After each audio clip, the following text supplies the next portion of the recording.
Ever had that moment where someone walks past you looking absolutely miserable and you want to cheer up him, but your brain just goes blank? Right! Like it's your kid who bombed their football match, your best friend after a brutal job interview, or your colleague who's been staring at their screen for 2 hours straight. You know something's wrong. But you're thinking, what if I say the wrong thing and make it worse? Or worse, what if they think I'm being fake? Here's the thing. What if I told you there's a simple language formula that actually works every single time? Not cheesy, not fake, just genuinely smart, human, and powerful? And today, we're handing you that exact toolkit. By the end of this episode, you'll be the person everyone wants to turn to when life gets tough. Let's do this! Welcome to Speak Fluent English Lab, where learning to speak fluent English feels simple and fun. I'm David. Hi, everyone. I'm Lena. Thank you so much for being here with us. Your every like and every subscription are motivating us create better English lessons for you. So please hit that like button and smash the subscribe button so you never miss our next English breakthrough lesson. Plus, click the notification bell right now. You'll get notified every time we upload a new English learning video. Trust me, you don't want to miss it. Okay, so here's what's actually happening today. We're breaking down 5 instantly effective English conversation patterns that brilliant speakers use to lift people's spirits, and we're showing you exactly how to use them. No complicated grammar, no weird phrases that sound robotic, just real, natural language that actually makes people feel better when they're struggling. Ready to learn? Let's go! So there's this moment at lunch.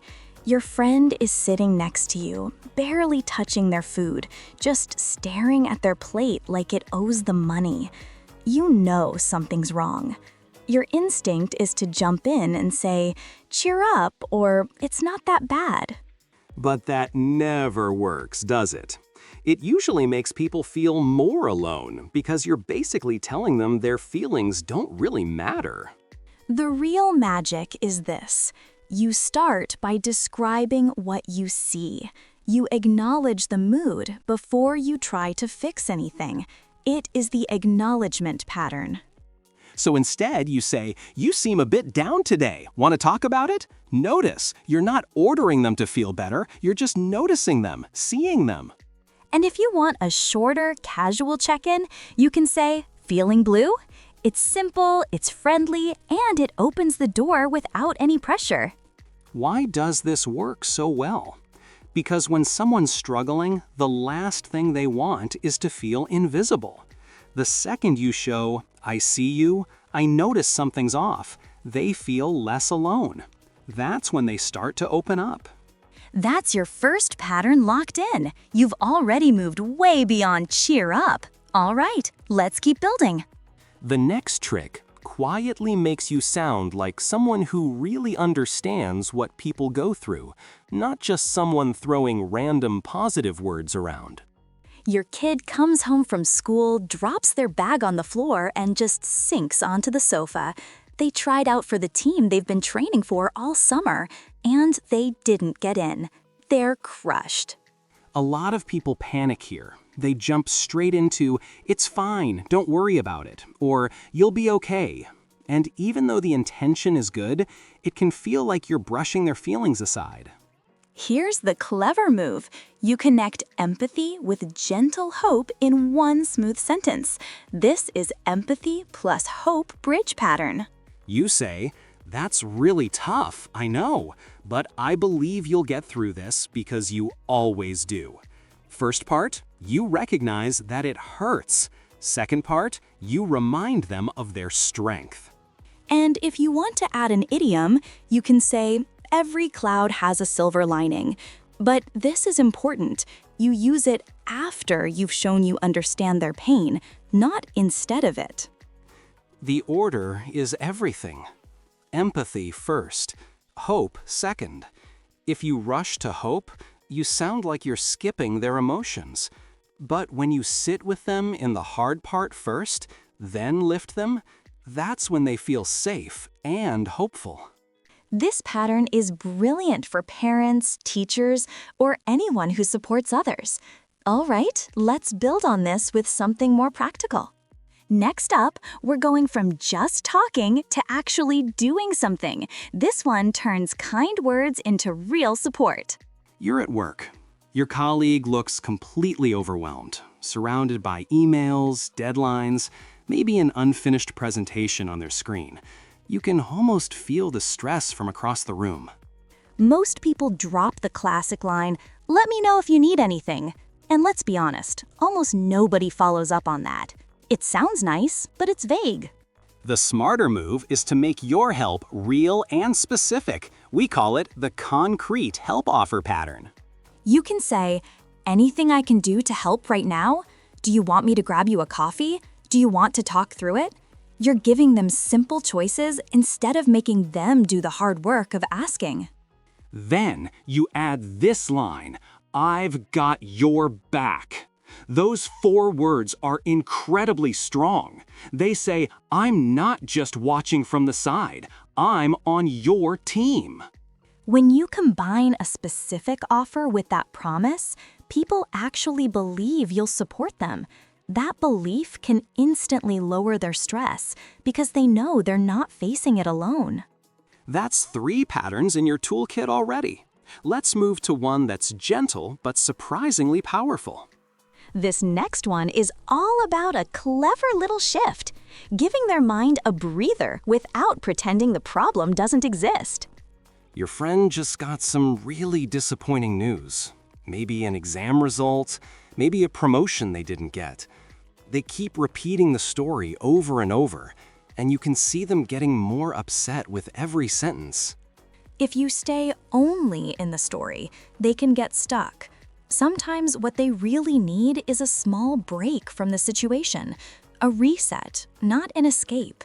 It is the positive distraction pivot pattern.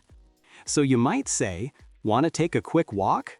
Or fancy grabbing some fresh air together? You're not ignoring the problem, you're just helping them step out of the pressure cooker for a minute. And then you can add a short, encouraging phrase like "chin up." It's light, it's supportive, and it gives them permission to breathe for a moment. Here's the beauty of this. When someone changes their physical space, their thoughts often soften too. They can see things a bit more clearly after a walk, a coffee, or just a change of scenery. And honestly, some of the best heart-to-heart conversations happen side by side, walking, sitting in a cafe, instead of intense face-to-face moments. Less pressure, more honesty. All right, we've got one more pattern, and this one can completely change how people see themselves when they're down. This last pattern doesn't just comfort someone, it reminds them who they really are when they've forgotten it. Think of someone you care about who feels like a failure. Maybe they messed up at work, maybe a relationship ended, maybe they just feel not good enough. In their head, that one moment becomes their whole identity. This is where you step in and hold up a mirror, not to their mistake, but to their character. That is the Character Affirmation Pattern. You might say, I really admire your kindness. Even when things are tough, you keep showing up for people. Or, you're braver than you think. I see that in you all the time. Then you can add, hang in there. It doesn't deny that things are hard. It says, yes, this is tough, and I still believe you can get through it. This works because you're not just talking about the situation, you're reminding them of their deeper qualities. When someone can't see their own strength, borrowing your perspective can be incredibly healing. So that's your 5-pattern toolkit: acknowledgement, empathy with hope, concrete help, positive distraction, character affirmation. Use these and you'll become the person people feel safe opening up to. Cheering people up isn't about being loud, super funny, or endlessly positive. It's about showing up, really listening, and having a few powerful phrases ready for those tough moments. Now, you've got those phrases. You're not guessing anymore. You've got an instantly effective language formula you can use with kids, friends, and colleagues. We'd love to hear from you. What's the best thing someone has ever said to cheer you up? Or which of these 5 patterns will you try this week? Tell us in the comments. We read every comment, and your stories help us create better lessons for you. If this episode helped you, please hit that like button. It really supports the channel. Also, click the notification bell so you never miss a lesson and keep those English breakthroughs coming straight to your feed. Thank you for being part of our Speak Fluent English Lab community. Keep speaking, keep learning, and keep lifting people up with your words. See you in the next lesson. Speak Fluent!